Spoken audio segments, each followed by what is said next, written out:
भगवान शिव को शमशान निवासी क्यों कहा जाता है? क्यों जाकर रहते हैं वे शमशान में? हमारे श्रेष्ठ देव का शमशान में क्या काम? इन सभी बातों का उत्तर स्वयं भगवान शिव ने ही दिया था। इस वीडियो का स्रोत हमारे विश्वसनीय महाकाव्य हैं, जिससे आपको भी उनके शमशान में रहने का वास्तविक कारण पता चल सके।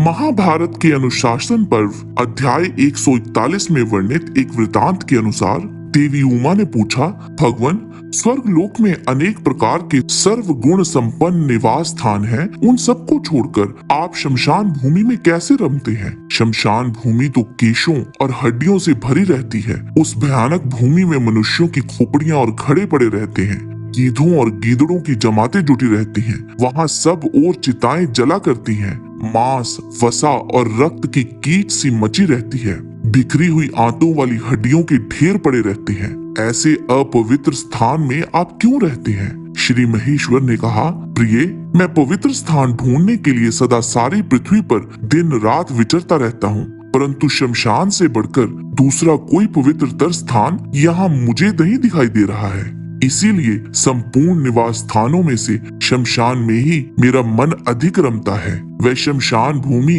बरगद की डालियों से आच्छादित और मुर्दों के शरीर से टूटकर गिरी हुई पुष्पमालाओं के साथ विभूषित होती है। देवी, ये मेरे भूत गण शमशान में ही रमते हैं।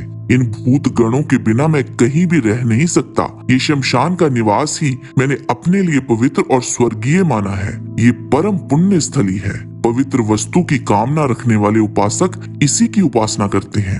अनिंदिते, इस शमशान भूमि से अधिक पवित्र दूसरा कोई स्थान नहीं है, क्योंकि वहाँ मनुष्यों का अधिक आना जाना नहीं होता। इसीलिए वह स्थान पवित्रतम माना गया है। प्रिय, वह वीरों का स्थान है, इसीलिए मैंने वहाँ अपना निवास बनाया है। वह मृतकों की सैकड़ों खोपड़ियों से भरा हुआ भयानक स्थान भी मुझे सुंदर लगता है। दोपहर के समय, दोनों संध्याओं के समय तथा आद्रा नक्षत्र में दीर्घायु की कामना रखने वाले अथवा अशुद्ध पुरुषों को वहां नहीं जाना चाहिए, ऐसी मर्यादा है। मेरे सिवा दूसरा कोई भूत जनित भय का नाश नहीं कर सकता। इसीलिए मैं शमशान में रहकर समस्त प्रजाओं का प्रतिदिन पालन करता हूँ। मेरी आज्ञा मानकर ही भूतों के समुदाय अब इस जगत में किसी की हत्या नहीं कर सकते हैं। संपूर्ण जगत के हित के लिए मैं उन भूतों को शमशान भूमि में रमाए रखता हूँ। शमशान भूमि में रहने का सारा रहस्य मैंने तुमको बता दिया है। अब और क्या सुनना चाहती हो?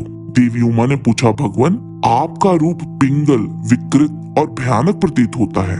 आपके सारे शरीर में विभूति पुती हुई है। आपकी आंखें विकराल दिखाई देती हैं और सिर पर जटाओं का भार लदा हुआ है। आपका रूप ऐसा रौद्र, भयानक, घोर तथा शूल और पटिश आदि से युक्त किस लिए है, यह मुझे बताने की कृपा करें। श्री महेश्वर ने कहा, प्रिय, मैं इसका भी यथार्थ कारण बताता हूँ। तुम एकाग्रचित होकर सुनो। जगत के सारे पदार्थ दो भागों में विभक्त हैं, शीत और उष्ण। अग्नि, सोम, रूप, ये संपूर्ण जगत उन शीत और उष्ण तत्वों में गुथा हुआ है। सौम्य गुण की स्थिति सदा भगवान विष्णु में है और मुझ में आग्नेय तेजस गुण प्रतिष्ठित है। इस प्रकार इस विष्णु और शिव रूप शरीर से मैं सदा समस्त लोकों की रक्षा करता हूँ। देवी, ये जो विकराल नेत्र से युक्त और शूल पटिश से सुशोभित भयानक आकृति वाला मेरा रूप है, यही आग्नेय है। ये संपूर्ण जगत के हित में तत्पर रहता है। यदि मैं इस रूप को त्याग कर इसके विपरीत हो जाऊं, तो उसी समय संपूर्ण लोकों की दशा विपरीत हो जाएगी। देवी, इसीलिए लोकहित की इच्छा से ही मैंने ये रूप धारण किया है। अपने रूप का ये सारा रहस्य मैंने तुम्हें बता दिया है। यहाँ महेश्वर ने एक गूढ़ रहस्य से हम लोगों को अवगत कराया है कि भगवान रुद्र और भगवान विष्णु दोनों एक ही परम तत्व का हिस्सा हैं। एक सौम्य गुण को संजोए हुए है तो दूसरा तेजस गुण को, और ये दोनों सर्वदा एक ही हैं। इससे सुंदर अनुभूति नहीं हो सकती कि हमारे देव हम सबके लिए ही सब करते हैं। नारायण महेश्वराय को शत शत नमन है। आज के वीडियो में बस इतना ही। हमारा आज का वीडियो देखने के लिए आप सबका बहुत बहुत धन्यवाद। अगर आपको ये वीडियो पसंद आया है तो हमें प्रोत्साहन देने के लिए लाइक जरूर कीजिएगा। हम आपके आभारी होंगे और कृपया शेयर भी जरूर कीजिएगा। अगली मुलाकात होगी एक ऐसे ही और रोचक वीडियो के साथ। ईश्वर की कृपा आप सब पर बनी रहे। प्रणाम।